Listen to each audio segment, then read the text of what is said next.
Welcome to Phoenix and Flame, my podcast about rising from the ashes on the wings of boundaries. I'm Dana Skaggs, a psychotherapist known as the Queen of Boundaries.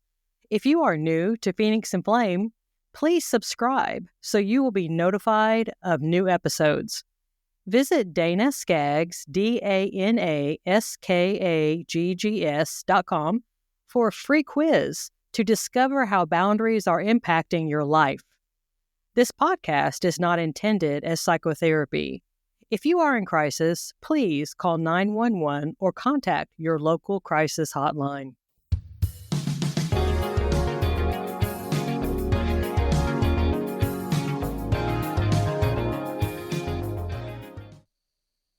Welcome, friends. Whether you're out on a walk, running errands, or relaxing at home, it's wonderful to connect with you. Joining us today is Robert Hunt. Now, Robert is called the Accountability Guy, and he is the co-author of the book, Nobody Cares Until You Do. He is a business owner in the Dallas-Fort Worth area and helps leaders remove the things that keep them from being their best. Robert, welcome to Phoenix and Flame. Thank you so much. This is awesome. Now, you're also an executive coach. You run CEO groups in DFW, and you've done that since 2013. Yes, and I love doing it. It's my joy. You know, when I was looking over your bio and watching your video and all the things, because I'm rather picky about who I allow to come on Phoenix and Flame, I was really wondering what drew you to accountability. I love that topic. I'm a huge, huge fan of people being accountable. Yeah. And I would really like to hear your story. Just start wherever is comfortable for you, and we'll kind of wind our way around together. Well, I've spent the last 11 years running these CEO peer groups and spending time with business owners and leaders who they carry a big burden. And I've seen those who do it well, and they're the ones who are truly accountable. And I've seen others who don't do it so well, and they're not accountable. And I've watched that consistently over the years. And then in 2019, my beautiful wife, Cathy, and I went through a time of really awakening in our own journey and realizing that we were playing a victim in our own lives, and that we had got to a point where we were angry at God and the world and the economy and our clients and everybody, but we weren't owning it. This is where we had our own problems. We owed $90,000 in debt, and that didn't include the house or the cars. And we just kept saying, well, God, when are you going to bless us? When are you going to bless this business? And he's like, dude, I gave you so much money. What'd you do with it all? And so we had to come to this place where we said, look, nobody cares if we're broke and unhappy in our marriage and frustrated with our finances and our business until we care enough to do something about it. So we did. We sold our house, and we took the money out of the equity and paid off all of our debt and started over. And we live here in this wonderful home that we rent. And we have decided to own our journey and not be blaming or making excuses or saying we can't or waiting and hoping. We were going to own it. And that's why we wrote the book, because we just saw the power of and freedom that comes from a life of true accountability. I love that. And 100% behind that. I've seen it so many times being a psychotherapist. And, when I'm talking to my patients, it's like, you can't change what you don't own. But I'm wondering, from your perspective and your experience, what do you feel like are some of the major obstacles that people have, why they tend to hang on to the victim mentality? When you work with people and you're trying to help them kind of move into that space of accountability, what have you seen that seems to trip them up and kind of keep them from really moving into that place? Well, no one can hold anyone else accountable. It's only something you can do for yourself. Even you as a counselor who meet with someone, it's up to them to make the decision to do it. You can ask them, they can lie to you. I mean, you can't make anybody. And so I think the reason people stay in the victim role is one is that they're comfortable with it. That's all they've known for their whole life. We grow up this way. This is what's ingrained from our youth, to have an excuse for why you didn't do something, to blame something when something doesn't work. Or to just say, well, I can't do that. It's not my comfort zone, which is another word for fear. And I think we're just used to that lifestyle. And especially with social media where I can just say or do whatever I want and get away with it, we've come to a place in our lives where we don't feel like our actions have consequences. So all those things besides comfort and not being aware of it, it holds us back. I didn't think I was being a victim. I own my own company. I've been a business owner since 2009, 2009. So I know what it's like to run your own business, but I was doing things that truly were keeping me as a victim, but I just didn't see it that way. I thought Mhm. I was doing the right things. I was being responsible, which is different than being accountable. Yeah. Responsible is doing something. Accountable is owning it and doing the thing. If I go to see you as a counselor, that's being responsible. I have issues. But if I lie to you, or if I Mhm. don't own the conversation and be transparent and honest, and then I don't take it and go home and work on it and apply it to my life, that's on me. So Yeah. me being responsible to do something to fix my marriage, but then stopping there and not doing anything beyond or applying it is not accountable. And too many people in our world are doing something, but they're not doing the thing. And it's the thing where you own it. And that's where accountability makes a difference is because you simply own it. Mhm. I was thinking about the title of your book, and I've had some interesting experiences of my own along the way. And, it says nobody cares until you do. And I got thinking about that and how this actually plays out when someone is in some kind of a cycle and they're not being accountable.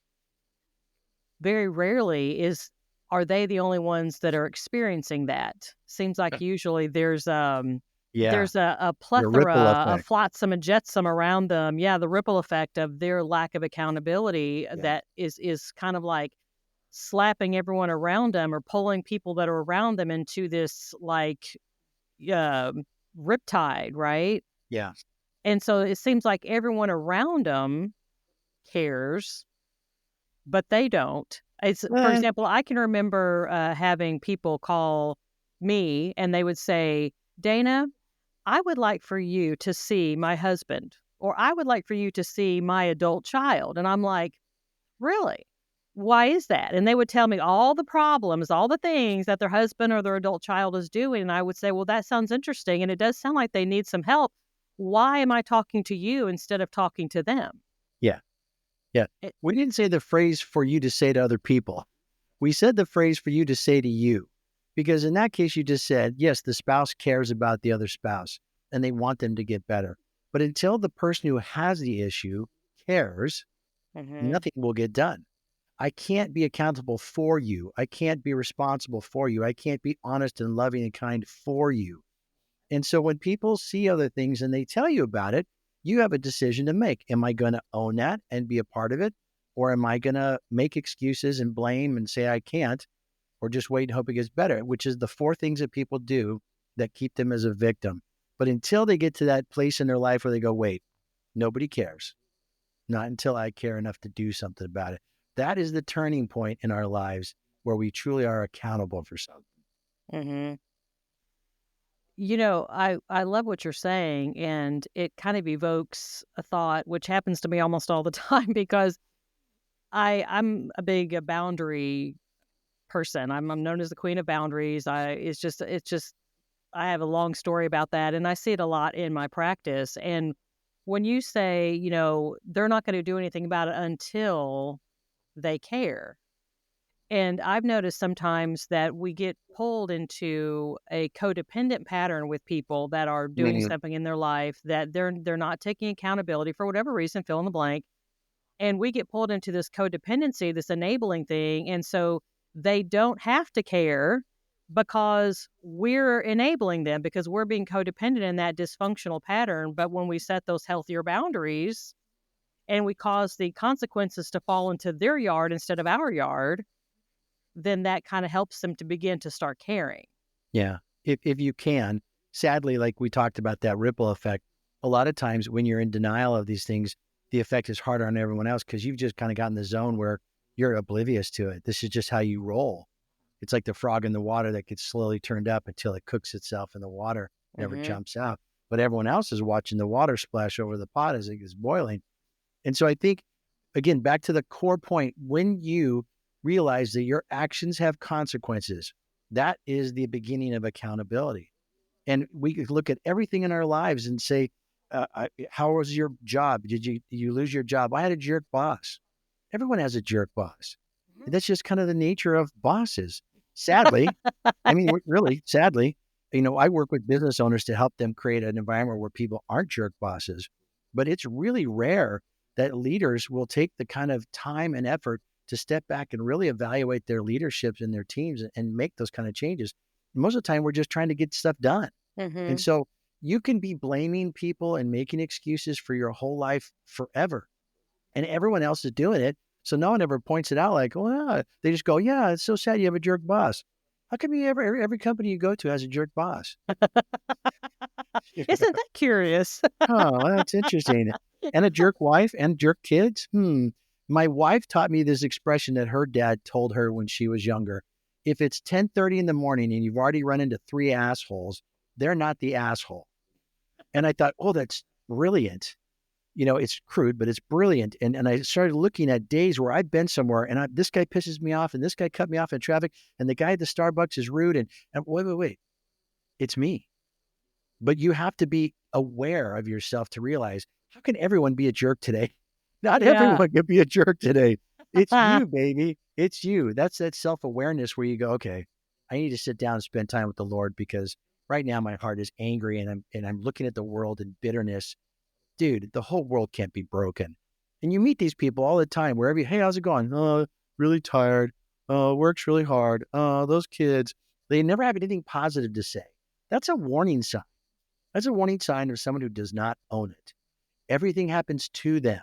Therefore, they're miserable. Not that they did anything wrong. I just showed up at work late and everybody's pissed off. Well, you showed up at work late. I mean, that's part of the reason they're mad at you. So I don't think we're even aware anymore that our consequences, our actions have consequences. That's part of the I've noticed that as well. It seems to be almost an epidemic these days with this lack of self-awareness.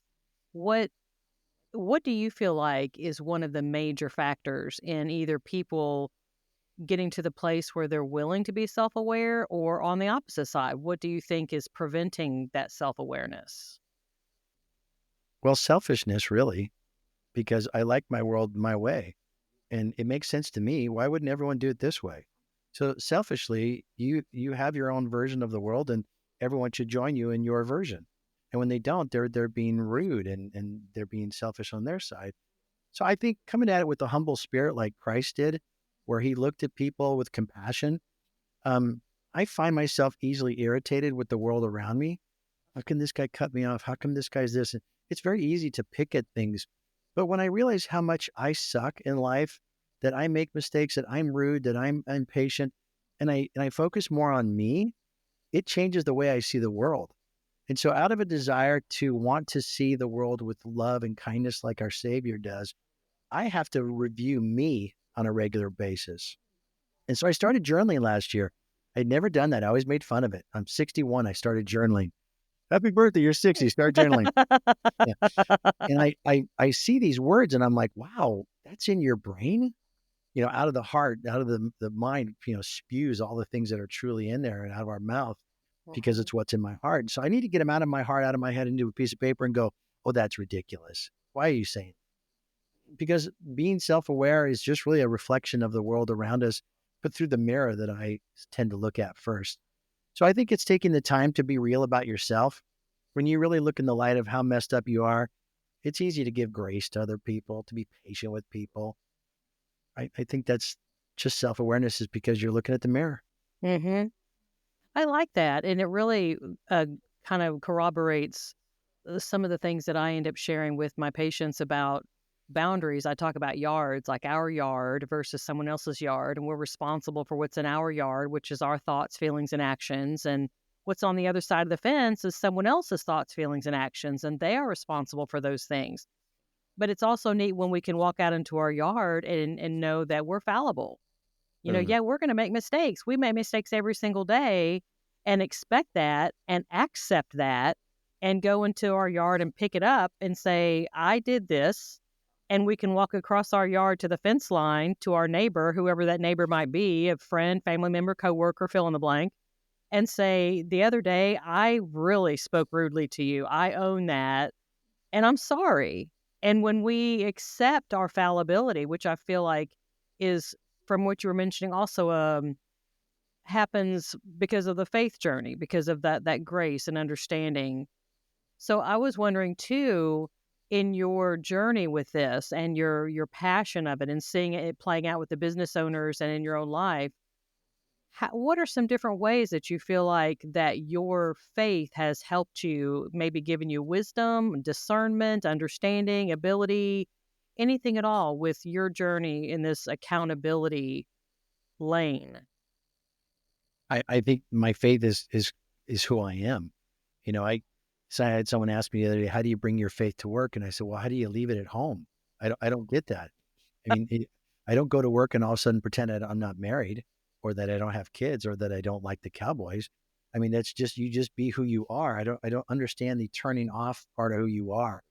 But I would say the more that I've grown to really understand who Jesus is and what he means in my life and what he's done in my life and who I am in relationship to God, the more it humbles me, the more I'm thankful because I realize that God loved me enough to die for me and that he's given me the spirit of God that lives inside of me so I can be a representation of God through the business world or anywhere, the grocery store, my neighbors, wherever in my yard.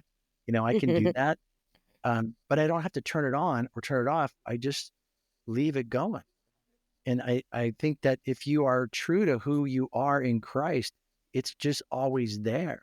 Mhm. There's never a time I'm not married to Cathy. There's never a time I'm not Lauren and James's daddy. I'm always going to be that dude.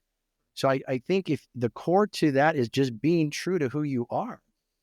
And if you're aware of the grace you've been given and the life you've been given and the power of God inside of you, it tempers the arrogance and ego and selfishness that really wants to creep up and become a bigger part of our journey. But we've been given victory over that. Again, we're not victims. We are victorious in Christ and we're victorious in this life. He's overcome this world so we can overcome it too. But we as Christians are probably the biggest group of whiners in the world. We've been given eternal life, forgiveness of sins. The Spirit of God lives inside of us. We have every resource you could ever imagine to grow and strengthen our faith. And all we do is complain about the music at church, the parking, the kinds of seats, what the sermon. I mean, we just whine and whine. And I know it must make God so sad. But it frustrates me to have people say, I want nothing to do with Christians. And they say it's because of all the Christians they know. I mean, that's just wrong. We're doing it wrong, baby. I got to get off my soapbox there. Sorry. You're no, you're perfectly fine. I did want to ask you too. Once in a while, I run into a person who's describing a situation where it feels like they are just embattled with shame. It's almost as if they're in water and it's right up to the right under their nose, and they have gone through so much in their life, trauma or whatever the case may be, that they feel ashamed of themselves, and so they do a lot of blame shifting.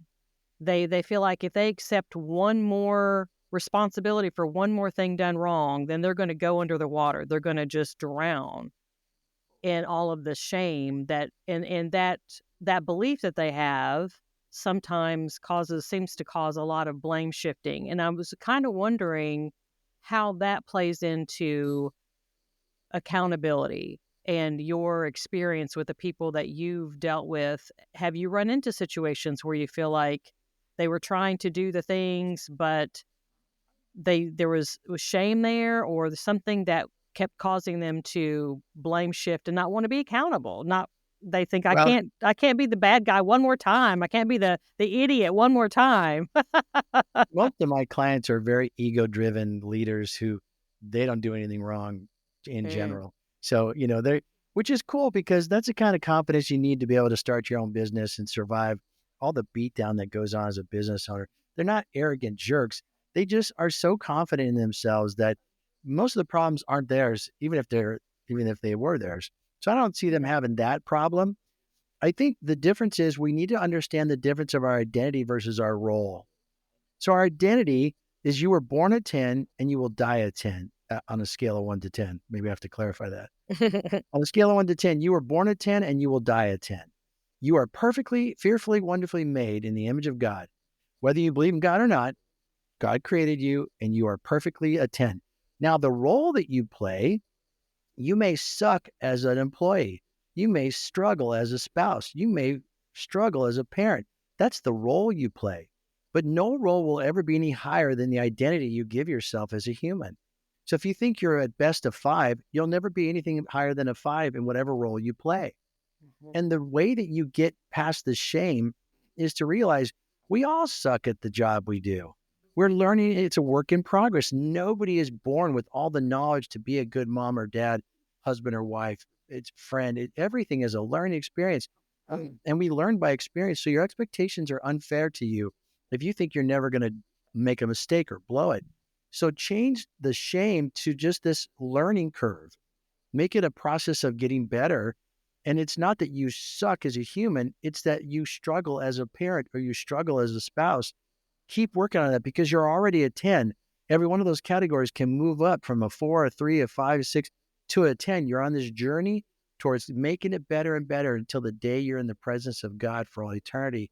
So the shame should be replaced with the awareness that this is a learning curve and mistakes will happen. That's part of refining the role you play, but you're already a 10, and that you should be happy Nice. It'd be nice if more people believed that about themselves, that they were a 10, they're born a 10 and they're going to die a 10 and you about. know. So I'm wondering on a practical level, when you're working with people, what are like the steps? Say they recognize they're listening to you and they're kind of their eyes are beginning to open and they're kind of understanding, okay, I do seem to have some accountability issues. I do seem to blame other people a lot and other people tell me that I do this and they're beginning to see this and they're beginning to be willing to see that about themselves. What are some of the practical steps that they would take if those individuals were listening now to this podcast and they're thinking, I think Robert's talking about me. I feel like that's me. I'm that jerk that I run into like, 10 assholes by, it's just like, Right. and I think that might be me. I don't want to say it is, but if a listener's thinking that might be me, what are some practical steps that you could share with them that, okay, what do they do now? Yeah. The first step is to become aware. In most cases, people are completely unaware of what level of accountability is required in the pursuit of the life they really want. We want people to pursue the life they really want. So we provided this satisfaction assessment. It's in our book, but it's also on our website. You can do it for free. You don't have to give us your information or anything. Go to nobodycaresbook.com and take the satisfaction assessment and score where you are in your life. If you don't like your marriage, write it down. If you don't like your health, write it down. If you don't like your job or your team or your employees or your whatever, write it all down. And then step back and look at it and go, okay, now why? Why don't you like those things? Why are you not satisfied? And if you blame, make excuse, say you can't, or wait and hope for any of those categories, you are playing a victim and you're not being accountable. So let's say I go and I go, well, I'm 35 pounds overweight. Okay, that's my decision. I own that. Oh, I'm 62. My body doesn't work like it used to. Well, donuts still work like they did when you were 30. So if you keep eating donuts like you did when you were 30, you're going to be 35 pounds overweight. So it's not like the donut sneaked into my mouth. I went to a store and bought it and brought it home. So whose fault is it? So when we start to really look at the blame excuse and the say we can't, I can't go to the gym. Well, maybe you can't. Maybe you can't afford it. Could you do a walk around the block? That's really cold. Could you do a walk in place? My mom had restless leg syndrome and she'd do this for 15 minutes, every morning because she had restless leg. I could do push-ups on the carpet. I can sit up and sit down. Whatever you can do something. Just don't say I can't, say I won't. And when you say I won't, you realize, well, then why not? So all these things that we do that we're so comfortable with, we declare it, we score it, and then we look at things that trap us, and then we just say, stop. Nobody cares. You want to be broke? be broke. You want a horrible marriage? Have a horrible marriage. But if you don't want it, you got to own it and do something about it. Then the whole rest of the book tells you how to do that.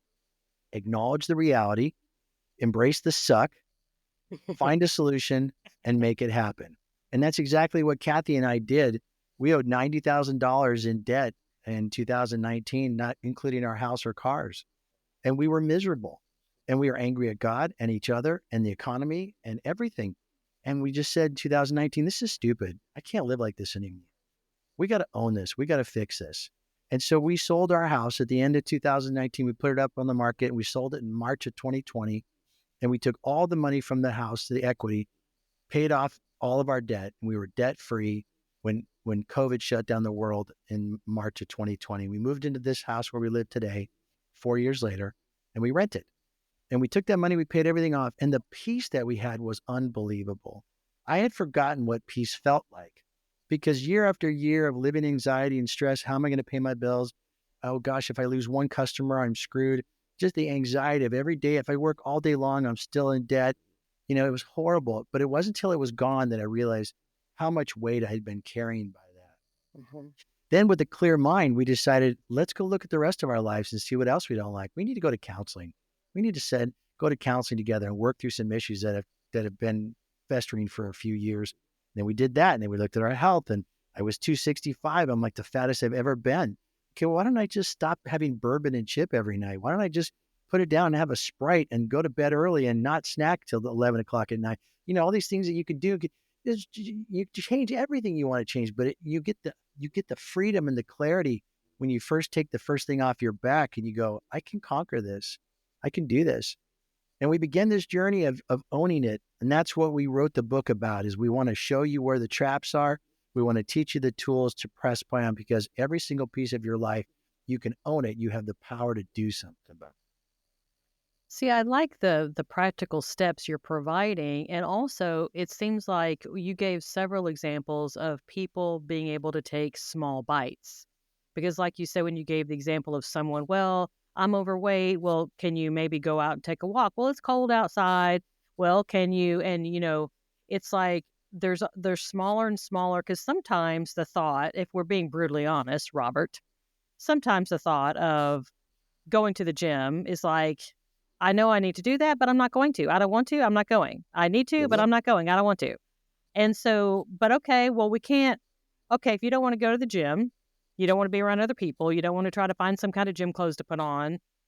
Can you do a YouTube video at your house? Right. Right. Can you? You don't even have to leave the house or something, because I think that really is key. And I heard you mentioning that in several examples of take whatever smallest bite you need to get started.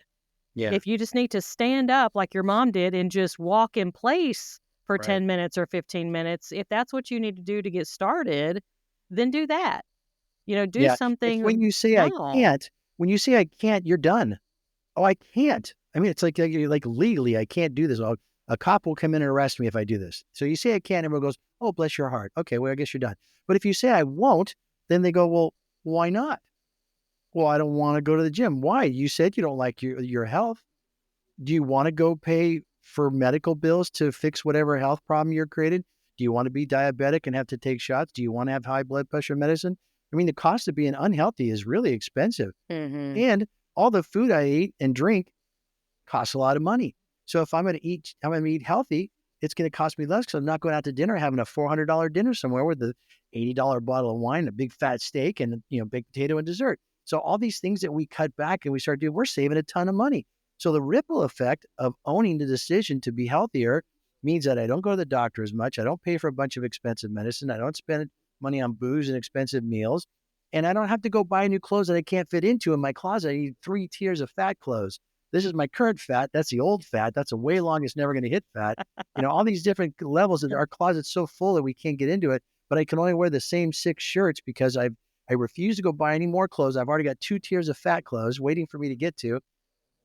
This is all about logic. It's all connected. And one thing feeds another. When we got out of debt, we were willing to go have an awkward conversation about our marriage.